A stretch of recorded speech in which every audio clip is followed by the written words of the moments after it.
Welcome back, everybody. It is Wednesday, and it is the day that we bring to you all of our knowledge that we have behind the scenes here at Airdomo. And this week, we're going to be talking about how wealthy buyers think about risk versus opportunity. I am Stephanie Gilezan. I am here with my favorite partner in crime, Hannah Maverick, and we're going to dive deep into how all this works and how the wealthy buyers do analyze this, but also too how you may not fall into that wealthy category, but we're going to get you into that wealthy category too, right? Exactly. It's all about prep. Thank you, Stephanie. I honestly really love this topic because it changes how people approach buying abroad, right? So most buyers think that wealthy investors are fearless always, but that's not necessarily true. They're actually very risk aware, and you know that since you work closely with them every single day. So the difference is that they understand which risk matters, which doesn't, and how to balance that opportunity with protection. Now, we'll talk about that today. We'll unpack the mindset so that buyers can start making decisions with clarity instead of all that hesitation that doesn't get us anywhere. So let's start here. Why do most buyers misunderstand that risk when they're buying abroad? Well, again, the you mentioned this word a second ago, mindset, right? The buyers that move confidently, it's not about the money. It is about that mindset. And so when you're talking about making these, different risks and so forth, they're not confusing uncertainty with danger, right? So wealthy buyers, they understand that uncertainty is normal. You've got to take some risk, especially in the global markets. What they're assessing is downside exposure. Okay. Most buyers are going to focus on the emotional risk. What if I choose the wrong country? What if prices drop? What if the regulation changes, right? They're going to be negative.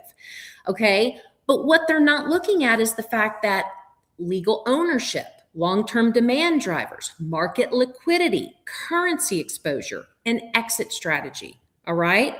Wealthy buyers, they don't eliminate the risk, but they price it, they manage it, and they plan for it. And that's why they're in the wealthy category. Make sense? Totally. And I think that mindset shift alone changes how those decisions feel, which is more calm, less reactive, right? So let's talk about this. How wealthy buyers define opportunity differently. What do you think? Well, you can't chase the perfect deal because guess what? There is no perfect deal. There's never going to be, the opportunity where the upside outweighs the downside, okay? The opportunity means entering before a market matures, buying in areas with strong fundamentals, not hype, securing lifestyle and financial value, gaining optionality, residency, income, mobility, right? If the property doesn't perform perfectly, are you still going to be okay? Those are the questions that you have to ask yourself. And those are the things that you need to assess. Because if the answer is yes, if you're still going to be okay, if the property doesn't perform to exactly what your standards are, then it's usually a good opportunity. And that's the big difference when you're buying globally, right? If you're buying to net a certain amount of money, it's the wrong purchase. And that's such a powerful filter, right? It actually removes the unrealistic expectations that some buyers have, which is perfect. Okay, so let's talk about what does risk mitigation actually look like for wealthy buyers when we're talking about purchases abroad. Well, they mitigate the risk in layers, okay? For example, they diversify across countries and currencies. We talked about this a few webinars ago, so you should go back on our YouTube and take a look at that because we talked about how you can diversify across many different countries to gain and build your wealth, okay? They choose markets with multiple demand drivers. For example, tourism, locals, expats, right? So maybe they'll have all of those, or maybe some will just have one or two of those. Okay. They prioritize legal clarity over speed. They buy properties that appeal to more than just one buyer type. And that's important too, because you want this to appeal to maybe both middle age and old, or maybe people who love the outdoors and people that want to put their feet in the sand, or people that want to hike, or whatever that case might be. It could be where you could ski in the winter and go to the beach in the summertime. You want to take all of those opportunities and take a look at those to see how you can diversify. These will also avoid all or nothing bets as well. Instead of putting Mhm. into one big win, they are spreading their exposure intelligently. And that's what they're doing. They're not looking for that one perfect property where they're going to get everything rolled into one, because that's not going to happen. And that's why they sleep well at night. I mean, the expensive mattress helps too, right? Um, exactly. Let's talk about the hidden risk of doing nothing. This is my favorite part, and it's important. What about the risk of not acting? Well, the risk most buyers completely ignore, right? Waiting feels safe, but it's not neutral. The risk of inactions include rising prices, right? If you wait too long, prices are going to go up. The loss of rental income if you wait too long, currency depreciation, missed residency windows. Things are always changing in these countries, right? They may offer residency in this window, but if you wait too long, maybe they're going to close it down because they've done enough. Okay. Mhm. And then reduced choices, markets mature. Wealthy buyers understand that timing matters and that perfect certainty never comes, and you have to be willing to accept that.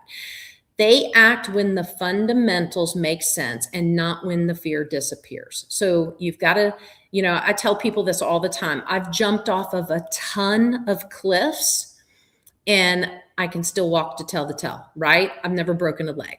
And that's kind of what you have to do when you're buying globally. You don't want to get reckless, but you can't wait for the perfect things to all fall in line, because that's never going to happen. Yeah, that reframes the waiting in a really honest way, which I can appreciate. Now, for this next part, we've had a webinar on this, and whoever wants to hear more about it in depth, you can look at our library. But how do wealthy buyers balance emotional desire with financial logic?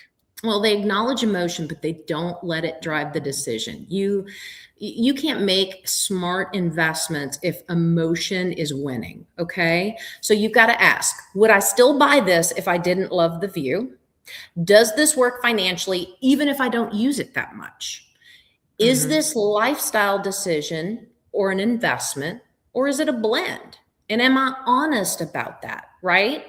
So when emotion and logic align, that's amazing. It's great. When they don't, logic wins, or you've got to walk away. And so that's what you have to ask yourself. You've got to truly sit down and make a list of what is important. And if you have a partner in this, you've got to have those also align. Whether it's a spouse or a business partner, those all have to align. Yeah, and walking away in that case is a strength always and not a failure. So that's something definitely to think about. Now, evaluating the emerging markets, and this is something we talk about a lot with our clients. When wealthy buyers look at the emerging markets, how do they assess that risk? Well, they don't ask, is this risky? They ask, what kind of risk is this? Right? That's the difference. Mhm. Is this risky? Of course, everything is risky. Everything's going to have risk. Everything. Walking out your front door comes with a risk. They're going to ask, what kind of risk is this? They're going to break it into legal risk, market risk, liquidity risk, and then political or regulatory risk. Mhm. Then they're going to decide which risk they're willing to work with. What are they comfortable with? And then which risks are just flat out deal breakers. And then emerging markets often carry perceived risk, but sometimes it's actual risk and not as much overheated markets. And, so all of these come into play, but it goes back to that list of what is truly important. What is the ultimate goal here? And that's why you have to sit down and truly think about it. We get reached out to quite often, and I had a call earlier today where they're just loving what these properties look like online. And I said, well, what is your purpose? What is your purpose for looking in Turks and Caicos? Well, I Mhm. like it. what do you like about, you got to sit down and really Yeah. think about what it is. I like a lot of things, right? But let's get a whole list of why, what, and how, and what that's going to do for us. And again, that's what Airdomo is here to do, and that's what we help you do throughout the process. So the best part of this all, let's talk about it. And I know that people are usually very drawn to this part of the webinar when we have these topics, and it's your framework. So if you had to summarize the framework wealthy buyers use, what does that look like? Well, we got to define your goal clearly. What is the goal?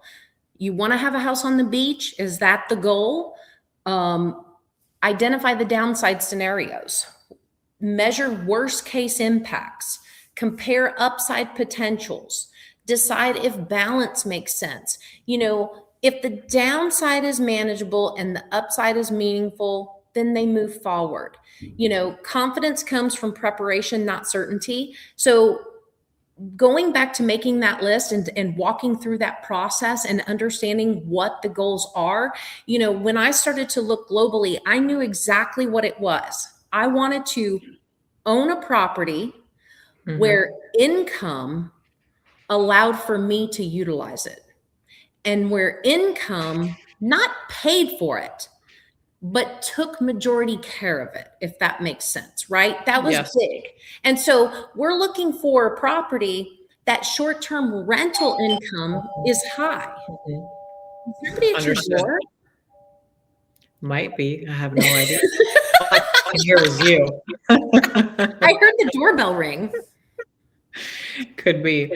Awesome. So that's a great framework that buyers can reuse.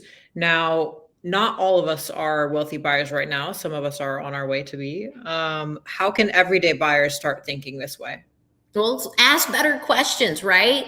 You can't say, is this safe? I mean, that's the number one thing everybody asks me, and don't ask me that because I'm not going to say nothing's safe. I mean, you have to ask, what is the real downside here? What happens if it underperforms? Do I have flexibility? Am I buying fear or strategy? And most of those questions you're asking yourself, right? Surround yourself with advisors who don't sell the hype, right? We're actually helping you think clearly. And that's where the confidence is going to come from. And, sometimes you're not ready, right? Sometimes you're not ready to jump all in, but we will help you through that process so that when you are ready, we get you prepared for it, and we make those right decisions together. You know, the one thing that we're not going to allow for anyone to do is make an emotional decision, because when you need to sell that property, or if you needed money out of that property, you're going to come back to us to say, Airdomo, please sell my property. Well, we need to be able to sell that property for you. So we're going to protect you through that whole entire process. Exactly. Always with clarity and not pressure. But this was amazing. I think this conversation is so important for so many people, regardless of what phase of buying they're in, because that mindset really does shape the outcomes. So, for everyone watching, if you are navigating uncertainty and comparing the markets or feeling stuck between caution and opportunity, we're definitely here to help. You can think it through clearly. So reach out for guidance, but definitely do explore the vetted global opportunities on airdomo.com. Stephanie, thank you so much again. This was amazing. And for everyone who joined, thank you. And we'll see you in the next session. Bye, everyone.